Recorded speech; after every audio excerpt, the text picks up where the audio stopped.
নমস্কাৰ এই মুহূৰ্তত লৈ আহিছো এটা ডাঙৰ খবৰ ভৱেশ কলিতাৰ পত্নী অপহৰণ হোৱা বুলি খবৰ লাভ কৰা গৈছিল কিন্তু অৱশেষত এই তথ্য এতিয়া পোহৰলৈ আহিছে যে ভৱেশ কলিতাৰ পত্নীৰ অপহৰণ হোৱা নাই সবিশেষ লৈ আহিছো এই মুহূৰ্তত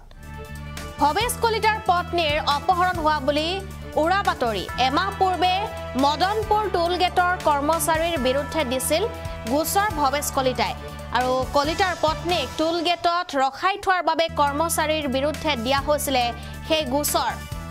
তিনিজনৰ বিৰুদ্ধে গোচৰ ভৱেশ কলিতাৰ তিনিজন লোকৰ বিৰুদ্ধে গোচৰ ৰুজু কৰিছিল ভৱেশ কলিতাই আৰু জুৱেল খণ্ডকাৰ লগতে অমৰজ্যোতি গোস্বামী গাজিউৰ ৰহমানৰ নাম উল্লেখ আছিল সেই এফআইআৰ খনত আৰু অৱশেষত এই কথা স্পষ্ট কৰিলে এতিয়া যে ভৱেশ কলিতাৰ পত্নী অপহৰণ হোৱা নাছিলে বিজেপিৰ বিধায়ক ভৱেশ কলিতাৰ পত্নীৰে ভয়ংকৰ ঘটনা হোৱা বুলি ওলাইছিলে বাতৰি মদনপুৰ টুল গেটৰ কৰ্মচাৰীয়ে বিধায়কৰ পত্নীক আবদ্ধ কৰি ৰখাৰ অভিযোগ উত্থাপন হৈছে ঘটনাক লৈ এতিয়া ভৱেশ কলিতাই দাখিল কৰিছিল যেটো এজাহাৰ আৰু সেই এজাহাৰ মতে এতিয়া সকলোৱে এটাই খবৰ প্ৰচাৰ কৰিছে যে ভৱেশ কলিতাৰ পত্নীৰ অপহৰণ হৈছে কিন্তু অপহৰণ হোৱা নাই ভৱেশ কলিতাৰ পত্নীৰ আৰু ভৱেশ কলিতাৰ পত্নীৰ অপহৰণ হোৱা নাই বহু সময় ধৰি টুল গেটতে ৰখাই থোৱা হৈছিল বুলি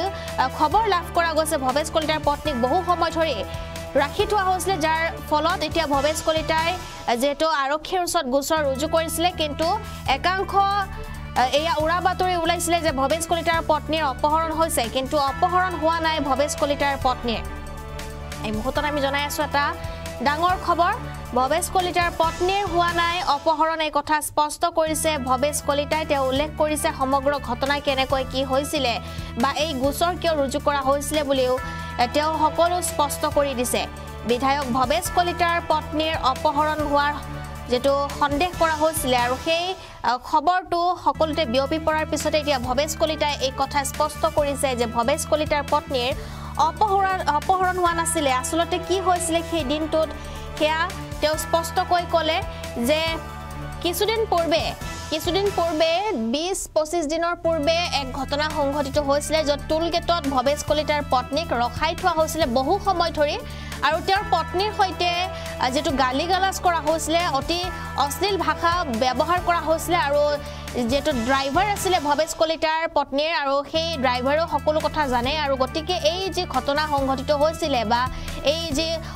ব্যৱহাৰ কৰা হৈছিল অপব্যৱহাৰ কৰা হৈছিল সেই ঘটনা সন্দৰ্ভতহে আসলতে গোচৰ ৰুজু কৰা হৈছিল আৰক্ষী থানাত আৰু সেই ঘটনাৰ এফআইআৰ খন ইতিমধ্যে এতিয়া সকলো সোশ্যাল মিডিয়াত বিয়পি পৰিছে আৰু একাংশই উল্লেখ কৰিছে যে ভৱেশ কলিতাৰ পত্নীৰ আসলতে অপহৰণ হৈছে কিন্তু আসল কথাটো ভৱেশ কলিতাৰ পত্নীৰ অপহৰণ হোৱা নাই আৰু ভৱেশ কলিতাই এতিয়া এই কথা নিজে স্পষ্ট কৰিছে যে মোৰ পত্নীৰ আসলতে অপহৰণ হোৱা নাছিল সেই দিনটোত টুল গেটৰ সমীপতে তেওঁক ৰখাই থোৱা হৈছিল বুলি উল্লেখ কৰিছে ৰঙিয়াৰ বিধায়ক ভৱেশ কলিতাৰ পত্নীৰ অপহৰণৰ বাতৰি এক অপপ্ৰচাৰ বিধায়ক ভৱেশ কলিতাৰ পত্নীৰ হোৱা নাই অপহৰণ বা আবদ্ধ বিধায়ক ভৱেশ কলিতাৰ বিৰুদ্ধে চলিছে অপপ্ৰচাৰ আৰু সেই কথা এতিয়া স্পষ্ট কৰিলে ভৱেশ কলিতাই